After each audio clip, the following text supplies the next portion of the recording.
Join me here is our special guest today, Dr. Kakira, Deputy Executive Director of UN Habitat. Welcome. Thank you, Hao. Yes, urbanization, particularly in the developing world, has been accompanied by increased level of crime, violence, and lawlessness. So the growing feeling of insecurity that city dwellers are facing daily is one of the major challenges around the world. So what do you think is the root cause of this issue? Well, thank you very much, Hao. And let me also, through you, thank the UN Radio for giving us this opportunity, because the new urban agenda is bringing on a big opportunity for us to learn from what we've been doing for the last 20 years.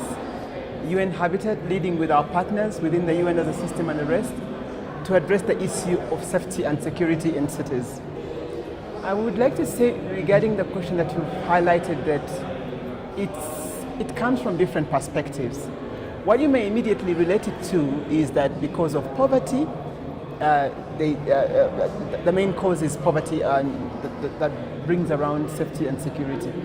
But through our work that we have been able to carry out, from a normative and deep analysis, we've realized that yes, poverty does highly contribute to that, but more importantly is the level of extreme inequality and social exclusion that takes place when urbanization is not well planned, is not well managed, and creates barriers that trap people in extreme poverty as they live next to affluence. And that causes a high level of frustration, and that combined with a youth bulge in many fast urbanizing, developing communities, it becomes much more of a complicated issue.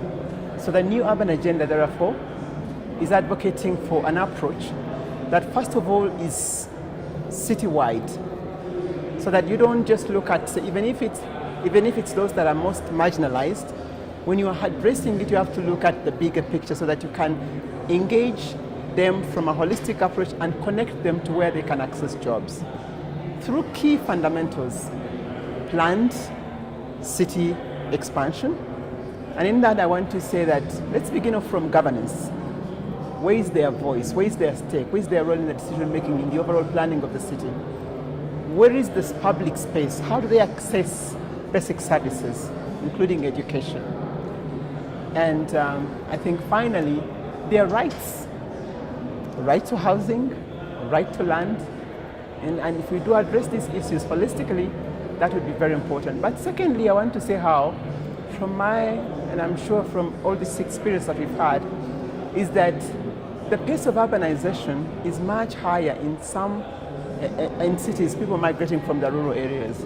So we need a national policy to support healthy urban-rural linkages, and to support this integrated citywide approach in capital cities, in medium, in smaller towns, and a healthy relationship between rural development and urban development, so that there can be a balanced way to sustainable development. And that's why it's very well anchored in the 2030 agenda.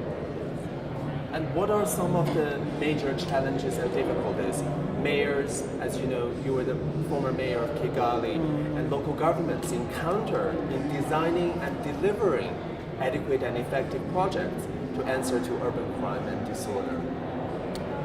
Thanks, Hao. I think the first challenge a mayor, and I remember I did face, and recently, just last week when I was speaking to the mayor of Medellin, Mayor Federico Gutierrez, he told me that the first problem he has is the safety and security of his people.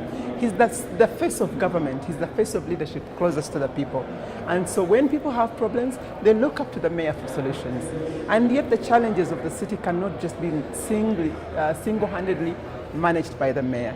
I'm happy to note that in the current debate that we're having, even around the new urban agenda, around last year there's SDGs, the climate change, now the center is supporting local governments in implementing and being able to carry out whatever we need to carry. So the pressure is quite high because mostly it's a political position. People expect like urgent, quick results. And while you're dealing with the urgent, you need to also think of the strategic long term. Because in order to address the issues of safety and security, you have to do long-term plans and long-term investments. So the mayor has to be able to deal with the urgent and the long term. And I think secondly, security and safety is often and mainly the state, the government, central government's priority and responsibility. But, and that's how many times we see it from a policing angle. But policing is only one aspect of it. It's necessary, true, but it's not complete. So the mayor now needs to use his or her authority and ability, the trust that she has from the people, to build the connection between the different levels of governance and ensure community participation in the definition of what they consider as their safety, in the planning of the city, in the assuring that they're inclusively engaged in access to these basic services, and where there are hurdles, they can quickly get to be known and be addressed, by everybody. So that's really important that we empower mayors to have the relevant capacity. Well, from your experience as Kigali's mayor and UN Habitat's deputy executive director, what advices would you give to upcoming rapidly urbanizing cities today? In your opinion, what are the areas that cities need to or should devote their resources? I think I can put this around 4 areas. For mostly fast urbanizing cities, one is to be able to realize that there's a lot of potential in what the process of urbanization brings, but it calls for leadership, and it calls for proactive planning, and it calls for tapping the right talent and capacity. Talent is available. It's an issue of building partnerships. When we're addressing the issue of safety and security, we need to tap into ways of going beyond that and looking at ways of creating jobs, opportunities, education, and services. And so it's very important that you look at what could be the root causes of poverty, what other sources of job creation that you can tap into, how can you enhance investment, how can you connect the youth who are trained and who have finished their education and not employed, how do you create ways that connect them to the existing job market? And I must say that whereas, for instance, in UN Habitat, we've created platforms where mayors can have ways of engaging with youth organizations, get them to discuss and to engage with the private sector, get them to engage with forming cooperatives and being able to access funding when they've got their security of tenure, including women. So these are very tangible things. It's very important that we don't just look at it as a statistic or as an issue in isolation. When people are happy, when they have food on their table, when they have freedom of expression, when they have health, education, and have access to transport, all these fundamental basic services, in most cases, you will have dealt with most of that aspect of the problem. Thank you. But how do we ensure that this process of how do we ensure that this process of urbanization is focused on improving communities and people's lives, like you mentioned earlier, and enhancing the livability of the city? Can you repeat your question, please? Yes. How do we ensure that this process of urbanization is focused on improving communities and people's lives and enhancing the livability of the city? Well, I think that is well defined within the new urban agenda. It's like at 3 levels. The first one is, yes, it is long term, but it's an absolute necessity. We need to formulate the right policies, inclusive policies, regulations, and the right governance mechanisms and institutions to do that. And in that, we again, as I said, that it's both an art and science. The good thing with the Safer Cities program that we are having now, the different levels of performance that and development that city leaders can tap into. But it's important that what we're talking about in terms of city planning, or in terms of urban governance and security of tenure in terms of land, or urban economy, there are already practical ways of doing that. But behind the practical ways, there are policies, and systems to enable that to be done. That's one. The second, it's a people process. So people's participation, community engagement is very important. And what we've realized in the work that we've done in over 80 cities, there is no copy and paste. You cannot get it from here, and because it depends on the existing environment.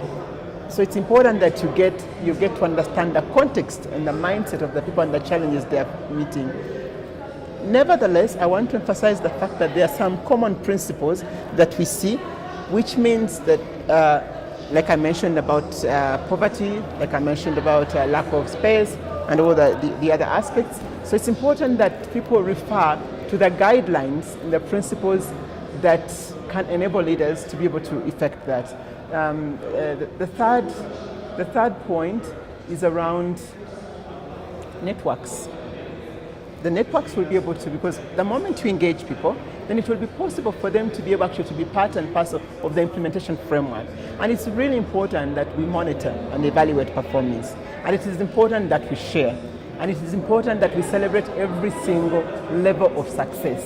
And recently, I think we had an event in Bogota with various stakeholders, UCLG, the Dutch government, where mayors who have committed themselves and have done quite a lot in peace building and safety and security are being recognized. So these are platforms through which people can learn and exchange knowledge and expertise. And these are really available to everybody.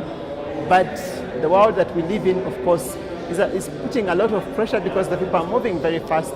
I must say that at the end of the day, urbanization can be a tool of socioeconomic transformation, and it has been a tool of socioeconomic transformation when very well managed and led. Well, earlier you mentioned the Safer Cities program. UN Habitat launched it 20 years ago. So could you tell us a little bit more about its progress and the future plans? Yes, what I can say, we did launch it 20 years ago. And so far, as I mentioned, we have had it in 80 cities across the globe. And that is really Africa, Caribbean, Africa, Asia Pacific, Latin America, and the North. Canada is one of our main partners.